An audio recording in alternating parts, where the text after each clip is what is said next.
Hey everyone, this is Yukari with my top 10 Fauxbonichi art supplies.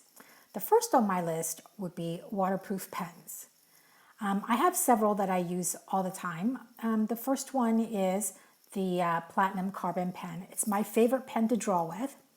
I have two different sizes of preppy pens with the carbon ink. And then I also have, this is a new one, it's a Pentel brush pen. And it's fun to do lettering and also to draw. And I also have several non-waterproof pens that I also use. And these are some brush pens and also some drawing pens by Pentel. And they're great if you just want to do black and white. So those are my number one. And then we have watercolors. The first on my list is the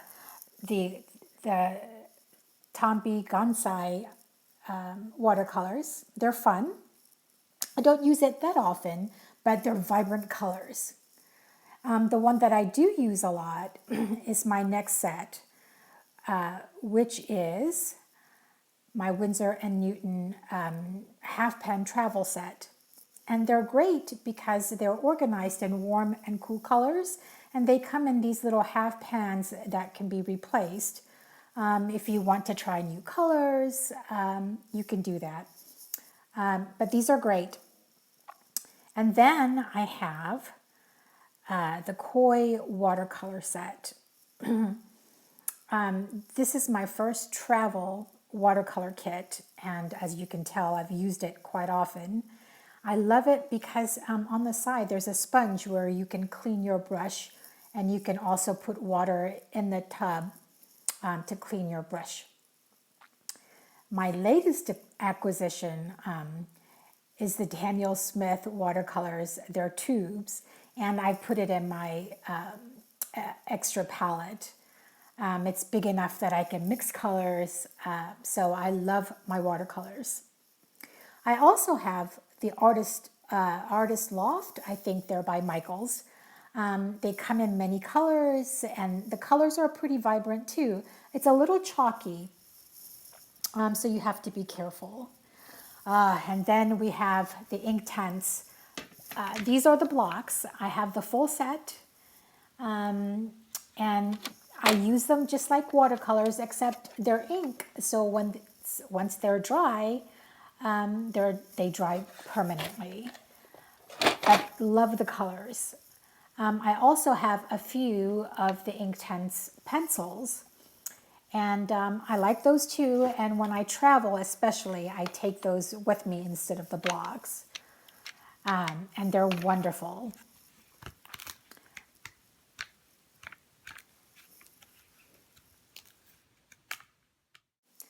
Fourth on my list would be colored pencils.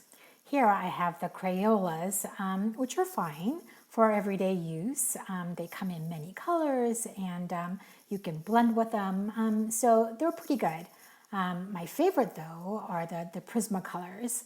I keep them in a bag given to me by Charlene a few months ago, and I organize them by color families, so when I'm looking for a color, I can easily find them. And I use them so much. Some of them are down to the last a couple of centimeters, and they come with excuse me, a blending tool that and they're highly blendable, very creamy. I love my Prismacolors. Oh yes, and Prismacolors, you can't sharpen them well. They're notorious for breaking, so I use a X-Acto knife to sharpen most of them. And it's a pain, but they're definitely worth it. Next on my list would be white pens. I love them for highlights and to draw with. The first one is a Sharpie, the water-soluble, the base one, and then we have the Jelly Roll, which is my favorite. And then we have the Pentel Pen Touch, and it's a very thin paint marker.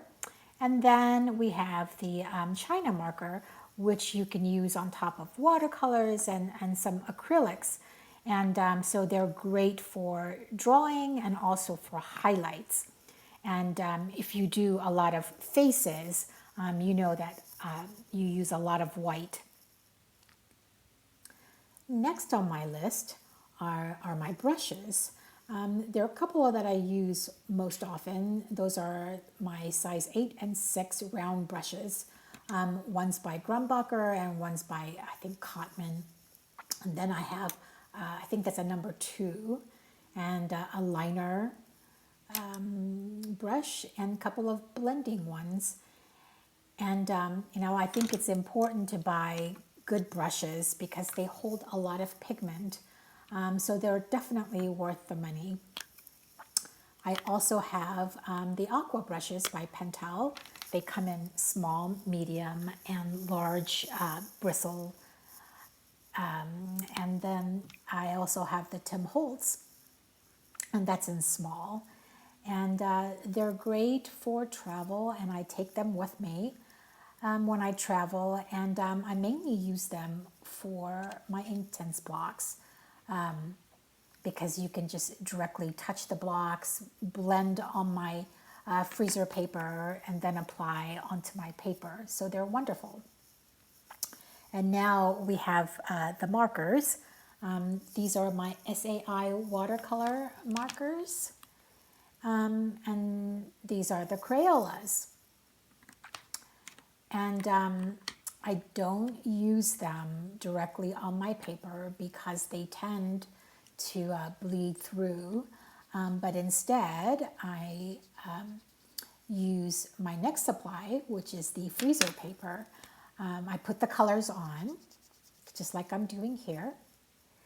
And I either use my regular brush or my aqua brush to pick up the color or to blend. So I'm here picking up some color. I use green and blue a lot for foliage, just a hint here and there, just to suggest leaves or whatever. And so I think that's what I'm doing here. You can mix the colors together and use them, or use separately. And as you can tell, they kind of produce the same watercolor effect that I really, really like. And then Crayolas work just as well. You don't really need anything fancy. Here I have 2 different rose colors, and I'm going to do the same thing, use them separately and also together to create these abstract little dots that resemble flowers. And yeah, so the freezer paper is great. I use it also as a mat for my dining room table. They're easy to clean after you use them. Even paint comes off. So they're wonderful. And then I have a few Tombow brush pens. They're great for hand lettering because they don't bleed through. And the bristles are so wonderful that you can get the real thins.